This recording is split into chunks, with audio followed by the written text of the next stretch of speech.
Pemirsa, selanjutnya kasus kepala desa yang tewas disuntik oleh mantri di Serang, Banten ini akhirnya mulai terungkap. Korban tewas karena kelebihan dosis obat bius yang disuntikan oleh tersangka. Sementara tersangka mengaku bermaksud untuk melumpuhkan korban untuk mengklarifikasi perselingkuhan korban dengan istrinya.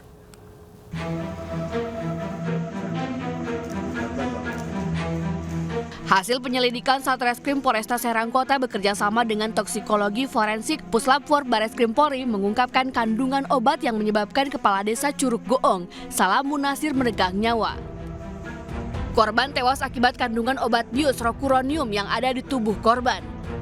Tersangka Mantri Suhendi diketahui menyuntikkan obat bius ke tubuh korban secara berlebihan hingga korban kejang dan meninggal dunia. Sementara itu tersangka mengaku menyuntikkan obat bius hanya untuk melemaskan korban karena kesal korban berselingkuh dengan istrinya.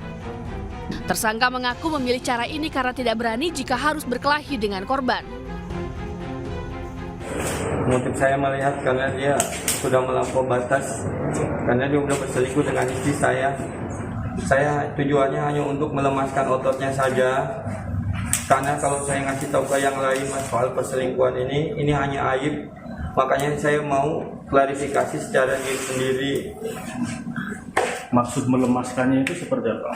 Biar orang tersebut lemas, kemudian intinya saya mau kasih efek jerak ke beliau.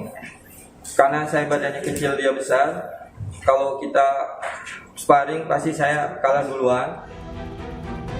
Hasil uji laboratorium forensik ini akan dijadikan bahan diskusi pihak kepolisian dengan ahli anestesi.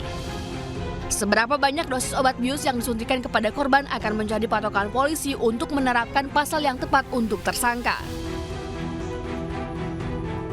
Akan disimpulkan oleh ahli anestesis ya. Dengan sekian kira-kira bisa menyebabkan kematian terhadap korban enggak. Nah, dari kesimpulan itu baru nanti kami putuskan persangkaan pidana pasal yang tepat, apakah bisa 338 ataukah 340 pembunuhan berencana. Sebelumnya Kepala Desa Curug Goong Salam Munasir meninggal dunia usai disuntik paksa Suhendi, seorang mantri yang bekerja di RSUD Serang, Banten. Salam Munasir dan Suhendi awalnya cekcok di depan rumah korban di Kampung Sukamana, Desa Curug Goong, Padarincang, Serang, Banten. Saat cekcok, Suhendi menusukkan jarum suntik berisi cairan ke punggung korban. Korban langsung kejang hingga tak sadarkan diri dan meninggal dalam perjalanan ke rumah sakit.